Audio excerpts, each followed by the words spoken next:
नमस्कार प्यारे बच्चों। अब हम चैप्टर 13 विद्युत धारा के चुंबकीय प्रभाव magnetic effect of electric current, इस चैप्टर में अगर हम देखें जनरेटर के बाद का जितना भी पार्ट है विद्युत जनरेटर के बाद ये डिलीटेड पार्ट है। चैप्टर 12 और 13 जिसका एग्जाम में वेटेज लगभग 12 नंबर का है, 12 मार्क्स का है। इस चैप्टर में क्या हमें तैयार करना है, एक तो मैग्नेटिक प्रॉपर्टीज ऑफ मैग्नेट या सोलेनॉइड, मैग्नेटिक फील्ड लाइंस और उसकी प्रॉपर्टी, कोई सीधे धारावाही चालक है, करंट कैरिंग कंडक्टर है, उसके चारों तरफ मैग्नेटिक फील्ड या उनकी डायरेक्शन चेंज करने पर मैग्नेटिक फील्ड पर क्या इफेक्ट होता है, करंट बढ़ाने पर क्या इफेक्ट होता है, या कौन कौन से फैक्टर हैं जिस पर मैग्नेटिक फील्ड डिपेंड करता है स्टेट करंट कैरिंग कंडक्टर का। राइट हैंड थंब रूल, दक्षिण हस्त अंगुष्ठ नियम और इससे रिलेटेड एप्लीकेशन बेस्ड 3 क्वेश्चन जो हैं इन पर हमें फोकस करना है। सोलेनॉइड के अंदर और सोलेनॉइड के बाहर मैग्नेटिक फील्ड लाइन और कौन कौन से फैक्टर हैं जिन पर मैग्नेटिक फील्ड सोलेनॉइड का डिपेंड करता है, करंट को बढ़ाएं, नंबर ऑफ टर्न्स को बढ़ाएं। ठीक है, ऐसे भी क्वेश्चन हो सकते हैं, फैक्टर देख करके इफेक्ट पूछ सकता है या वो डायरेक्ट क्वेश्चन पूछ सकता है। इलेक्ट्रोमैग्नेट के हमारे डे टू डे लाइफ में क्या क्या यूजेज हैं और इलेक्ट्रोमैग्नेट में हम सॉफ्ट आयरन को क्यों यूज करते हैं, इससे रिलेटेड क्वेश्चन। किसी मैग्नेटिक फील्ड में करंट कैरिंग कंडक्टर के द्वारा फोर्स फील होता है, उससे रिलेटेड एक्टिविटी और किन किन फैक्टर पर डिपेंड करता है, ऐसा प्रश्न हो सकता है। Fleming left hand rule, electric motor, विद्युत चुंबकीय प्रेरण, इलेक्ट्रोमैग्नेटिक इंडक्शन और फ्लेमिंग राइट हैंड रूल। तो इनसे रिलेटेड क्वेश्चंस जो है वो हो सकते हैं। अब इस चैप्टर में एक्टिविटी के हिसाब से, क्वेश्चन के हिसाब से आगे हम इनको देखते हैं। तो कभी कभी क्या होता है कि मैग्नेट हम सब ने देखी है, मैग्नेट के 2 पोल होते हैं, north pole and south pole. Magnetic field lines की प्रॉपर्टी हमें पता है कि नॉर्थ से चलती हैं और साउथ की तरफ जाकर के फिनिश हो जाती हैं, किनारों पर ये क्लोजनेस दिखाती हैं, क्लोज कर्व बनाती हैं and 2 magnetic lines never intersect each other. तो प्रश्न ये भी पूछ लिया जाता है कि भाई 2 magnetic lines never intersect each other, 2 चुंबकीय क्षेत्र रेखाएं एक दूसरे को प्रतिच्छेदित क्यों नहीं करती। या कभी कभी होता है क्या है कि आपको एक मैग्नेट बना करके दे देंगे,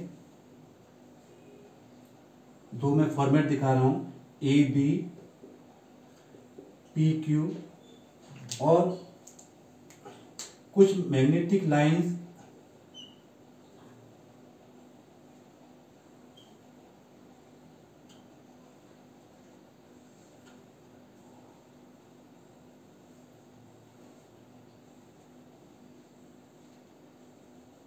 मैग्नेटिक फील्ड लाइंस में डायरेक्शन ऑफ एरो जो है वो बहुत मायने रखता है। अगर हमने डायरेक्शन ऑफ एरो नहीं दिखाया तो नंबर इसके कटते हैं। मैग्नेटिक फील्ड लाइंस में डायरेक्शन दिखाना बहुत जरूरी है। ये पेपर में सपोज करिए डायग्राम आया और पूछ सकता है कि P और Q के पोल बताइए, तो कैसे हम पोल को आइडेंटिफाई करते हैं। आप ये याद रखिए कि जिधर नॉर्थ पोल होता है, north N for north, N for निकलना, जिधर से एरो आपको निकलते हुए दिखाई दे, N for north, N for निकलना, तो जिधर से एरो निकलते हुए दिखे वो हमारा नॉर्थ पोल है। इधर भी हमारे क्या हो रहे हैं, ये दोनों उल्टे कर निकल रहे हैं, तो north pole. S for south, S for समा जाना, एंटर कर जाना, तो समा किधर हो रहे हैं, समा किधर रहे हैं, विलीन किधर हो रहे हैं, इस डायरेक्शन में, तो ये हमारा साउथ पोल हो गया। इधर देखें तो क्योंकि एंटर किधर कर रहे हैं, समा किस में रहे हैं, इस में, तो ये हमारा साउथ पोल है और बी हमारा नॉर्थ पोल है। इसमें देखें तो क्यू हमारा नॉर्थ पोल और पी हमारा साउथ पोल।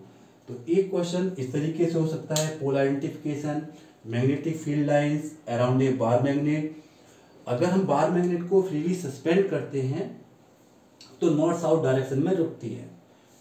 जब हम सोलेनॉइड की प्रॉपर्टी को करते हैं तो सोलेनॉइड की जो मैग्नेटिक फील्ड लाइंस की प्रॉपर्टी है, it behave like a bar magnet.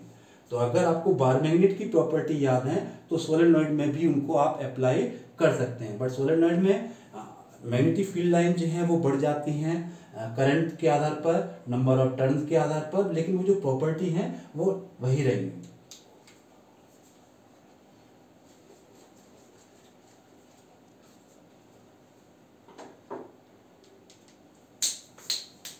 अब कोई सीधे धारावाही चालक है, करंट कैरिंग कंडक्टर है,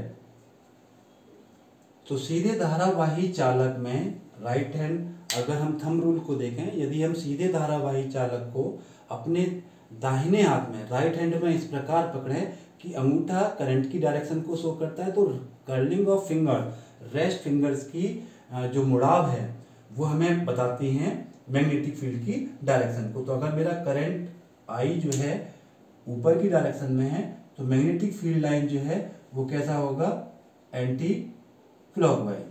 जबकि मैं अगर इसको डाउनवर्ड देख रहा हूं ऐसे करके तो इसका मुड़ाव कैसा है, क्लॉकवाइज डायरेक्शन में। अब इसका यूज करते हुए आपको पेपर में इस तरीके से कोई डायग्राम बना आ सकता है। बैटरी के टर्मिनल हो सकते हैं। अब पॉजिटिव इधर है तो करंट की डायरेक्शन किधर जा रही है, अपवर्ड। ठीक है, जब अपवर्ड जा रही है तो जो भी आप मैग्नेटिक फील्ड लाइन दिखाएंगे सबके अंदर डायरेक्शन आपको एंटी क्लॉकवाइज दिखा देनी है। अगर मैं इसको रिवर्स कर देता हूं, उत्क्रमित कर देता हूं बैटरी के टर्मिनल को,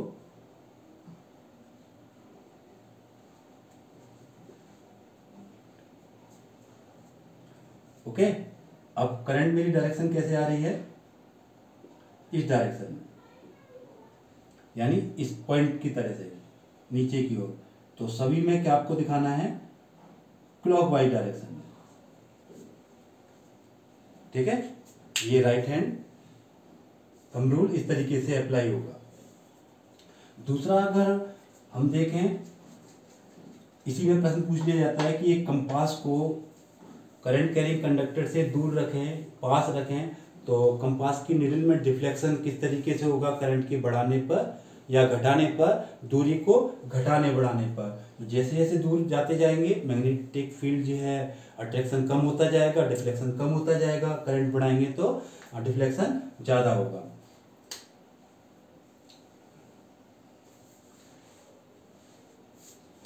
एक क्वेश्चन जो है आपका इस तरीके से हो सकता है,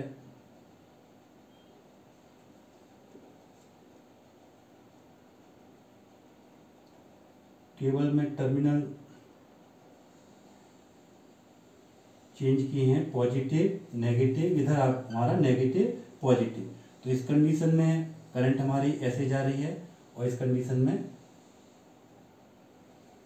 अब इसके पास अगर मैं इस डायरेक्शन में कंपास निडल को रखता हूं, ठीक है, कंपास निडल को रखता हूं, तो कंपास निडल का डिफ्लेक्शन किस डायरेक्शन में होगा, ये अभी वाला जो किया था उससे रिलेटेड है।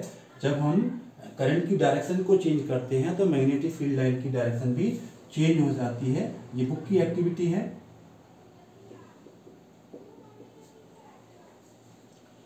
तो करंट हमारी इस केस में नॉर्थ टू साउथ और इधर साउथ टू नॉर्थ, तो वही चीज हो रही है। जब हम ऐसे साउथ टू नॉर्थ वाले में देखें तो एंटी क्लॉकवाइज यानी डिफ्लेक्शन किधर हुआ, टुवार्ड्स वेस्ट डायरेक्शन में, और इधर टुवार्ड्स ईस्ट। अब यह ऐसे भी याद रख सकते हैं आप, snow rule.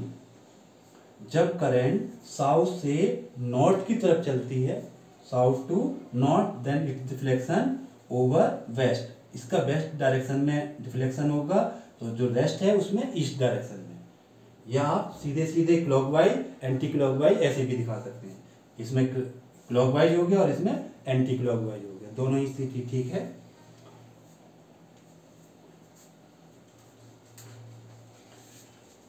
Right hand thumb rule से जुड़ा एक प्रश्न और भी है, इंटेक्स्ट क्वेश्चन है हमारा 258 पेज पर, कि एक सर्कुलर लूप है जिसमें क्लॉकवाइज डायरेक्शन जो है प्रवाहित हो रही है,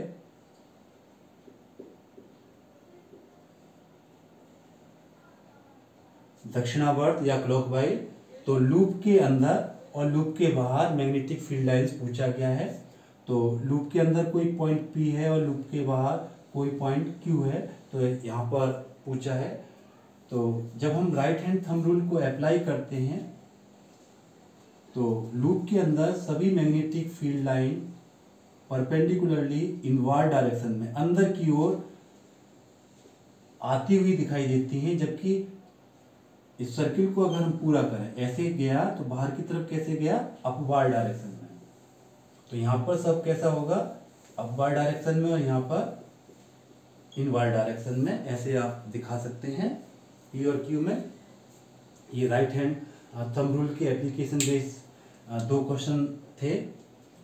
अब हम चलते हैं कि किसी धारावाही चालक को, करंट कैरिंग कंडक्टर को जब हम मैग्नेटिक फील्ड में रखते हैं तो वो फोर्स फील करता है। और 13.7 एक्टिविटी है, एक यू से एक मैग्नेट दिखा रखा है और इसके बीच में एक सस्पेंडेड रॉड AB है जो एक थिन कनेक्टिंग वायर के साथ जुड़ी हुई है, और इसको बैटरी के साथ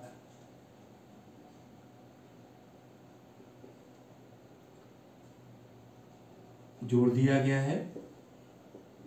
ठीक है, जब बैटरी के साथ जोड़ दिया गया तो ये जो AB रॉड है मैग्नेटिक फील्ड लाइंस के इफेक्ट में एक फोर्स फील करती है, यानी स्विंग करना शुरू करती है, डिस्प्लेस होना शुरू करती है। ये जो डिस्प्लेसमेंट है यानी जो फोर्स है डिपेंड करता है, बुक का जो प्रश्न है वो ये है, मैं उसकी बात कर रहा हूँ। यदि इस मैग्नेट की जगह, यू मैग्नेट की जगह एक स्ट्रॉन्ग मैग्नेटिक फील्ड लगा दिया जाए, आपको इतना याद रखना है, फोर्स किस किस पर डिपेंड कर रहा था, मैग्नेटिक फील्ड B पर, F डिपेंड कर रहा था I पर, और F डिपेंड कर रहा था L पर। चुंबकीय क्षेत्र बढ़ाने पर, मैग्नेटिक फील्ड बढ़ाने पर इसका डिस्प्लेसमेंट, स्विंग जो है, फोर्स जो है वो ज़्यादा फील होगा। दूसरा कहता है कि करंट को बढ़ाने पर, जब करंट बढ़ाएंगे तब भी इसका डिस्प्लेसमेंट, स्विंग जो है, फोर्स जो है वो ज़्यादा फील होगा।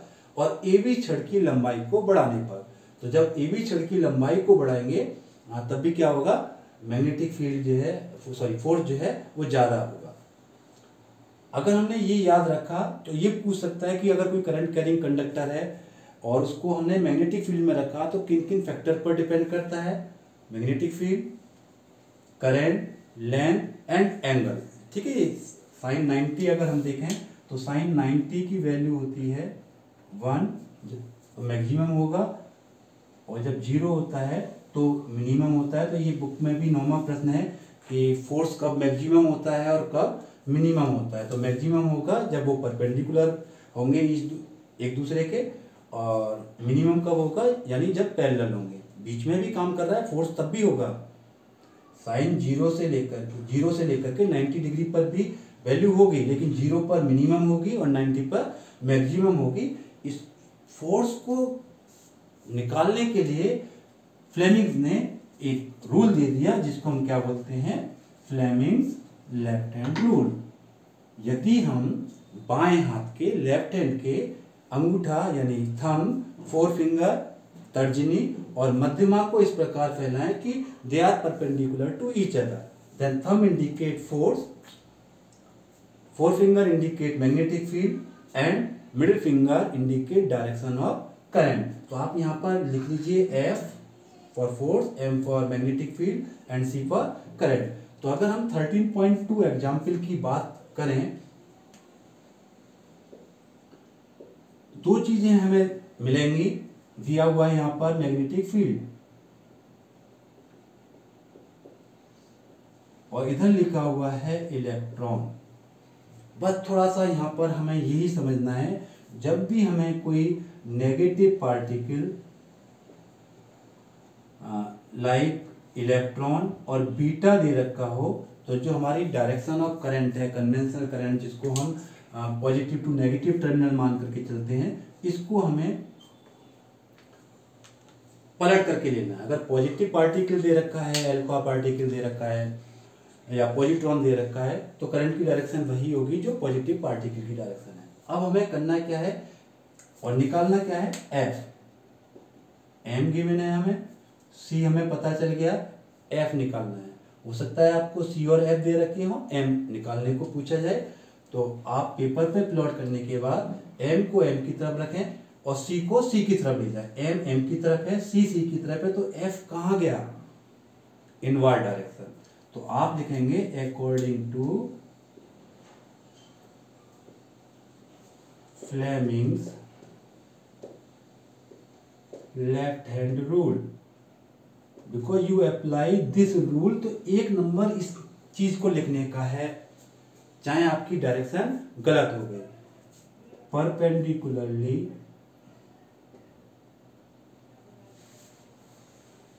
इनवर्ड, अंदर की ओर, लंबवत अंदर की ओर, एक नंबर इस बात का है। जितने भी ये क्वेश्चंस हैं इन सभी के आंसर लंबवत ऊपर की ओर, लंबवत अंदर की ओर, तो नीचे की ओर, और या अंदर ऊपर की ओर, अधोमुखी, ऊपरी मुखी, ये आंसर है, लेकिन लंबवत।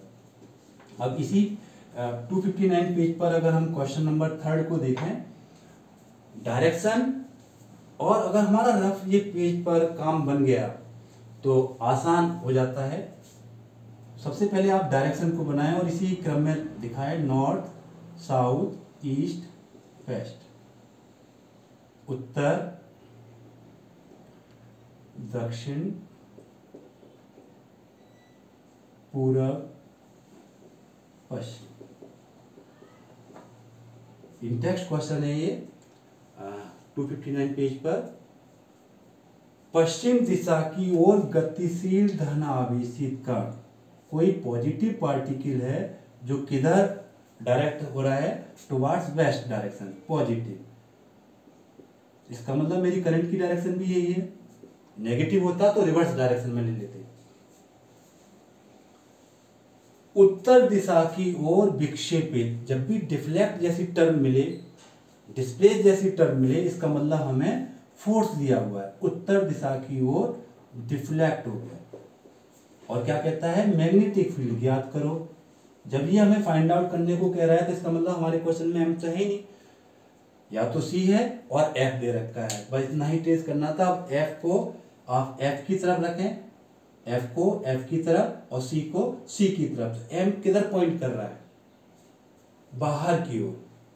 तो according to Fleming left hand rule, perpendicularly outward. ठीक है, ऐसे आपको लिखना है।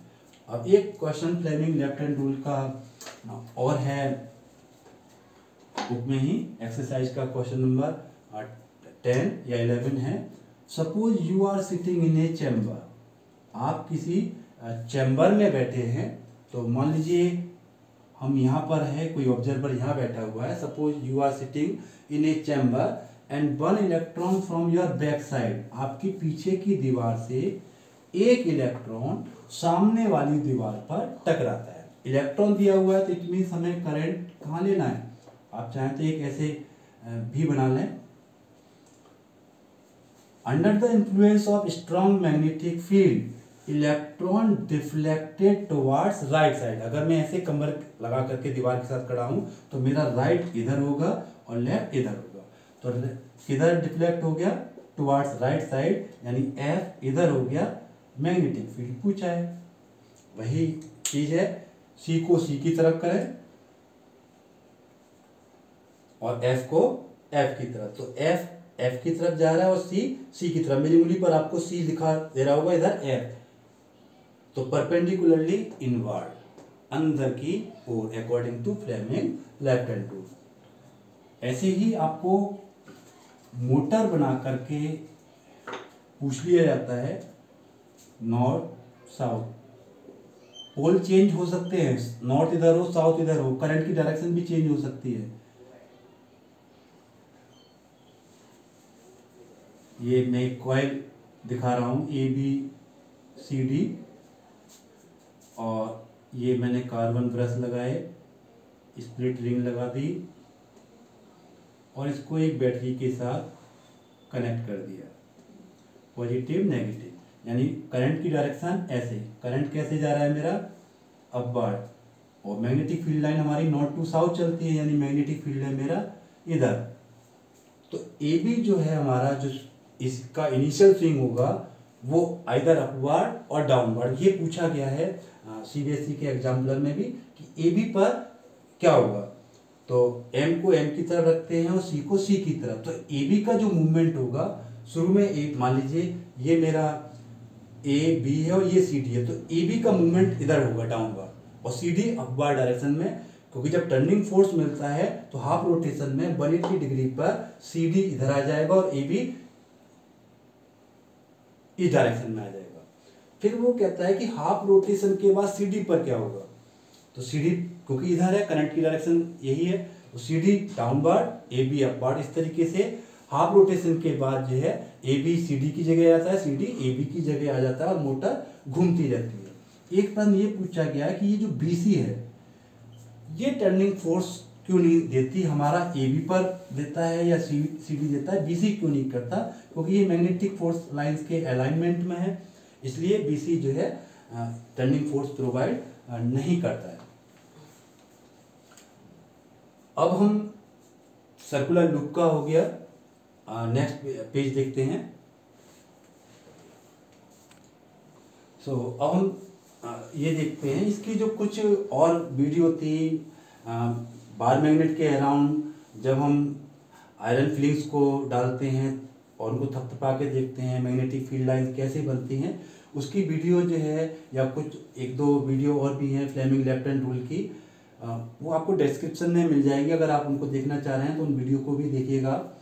किसी सीधे धारावाही चालक के चारों ओर चुंबकीय क्षेत्र रेखाओं को दर्शाइए, हम इसको कर चुके हैं जब इसकी डिस्टेंस को बढ़ाते हैं और करंट को बढ़ाते हैं। किसी धारावाही चालक, अब यहाँ पर फोर्स के नाम लिखने हैं, Fleming left hand rule, right hand thumb rule, book का ही क्वेश्चन है ये, और फ्लेमिंग राइट हैंड रूल। तो कोई विद्युत धारावाही चालक है, उसके चारों ओर मैग्नेटिक फील्ड है, तो right hand thumb rule.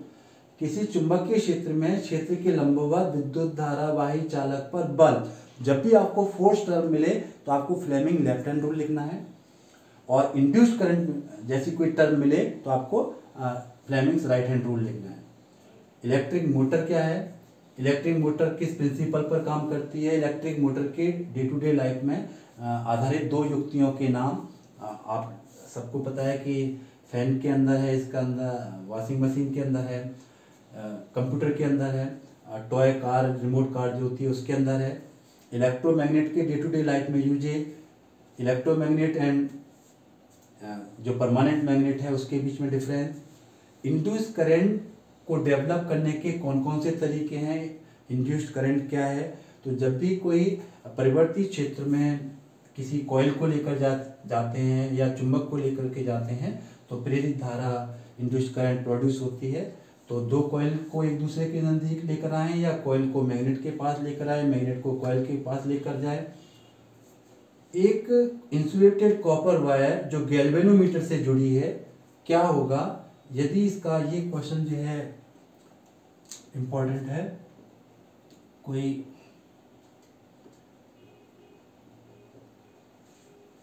Insulated copper wire के साथ जुड़ी हुई कोई कॉइल है,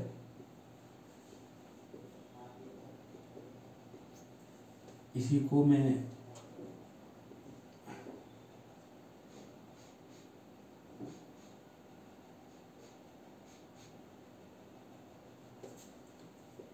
दूसरी कोई कॉइल है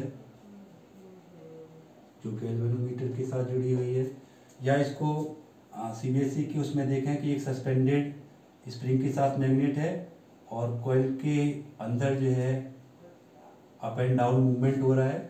तो तीन चीज़ें हैं।